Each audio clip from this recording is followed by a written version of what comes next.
আফ্রিকার সবচেয়ে বড় ২০টি অর্থনীতির দেশের জন্য শুল্কমুক্ত আমদানির ঘোষণা দিয়েছে গণচীন। এর মাধ্যমে আফ্রিকার ৫৪ দেশের ৫৩টি দেশই এখন চীনের বাজারে শুল্কমুক্ত রপ্তানির সুযোগ পাবে। আগামী ২ বছরের জন্য আফ্রিকার দেশগুলোকে চীনের বাজারে শুল্কমুক্ত প্রবেশাধিকার দেওয়া হয়েছে।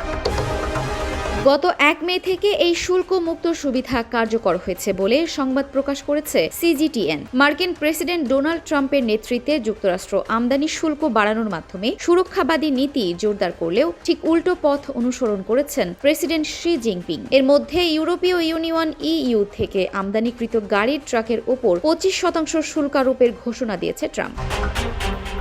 আফ্রিকার যেসব দেশ চীনের এই শুল্কমুক্ত সুবিধা পাবে সেগুলো হচ্ছে দক্ষিণ আফ্রিকা, মিশর, নাইজেরিয়া, আলজেরিয়া ও কেনিয়া সহ আফ্রিকার শীর্ষ অর্থনীতিগুলো। এর আগে চীন ৩৩টি অপেক্ষাকৃত দরিদ্র আফ্রিকান দেশের জন্য শুল্ক তুলে নিয়েছিল।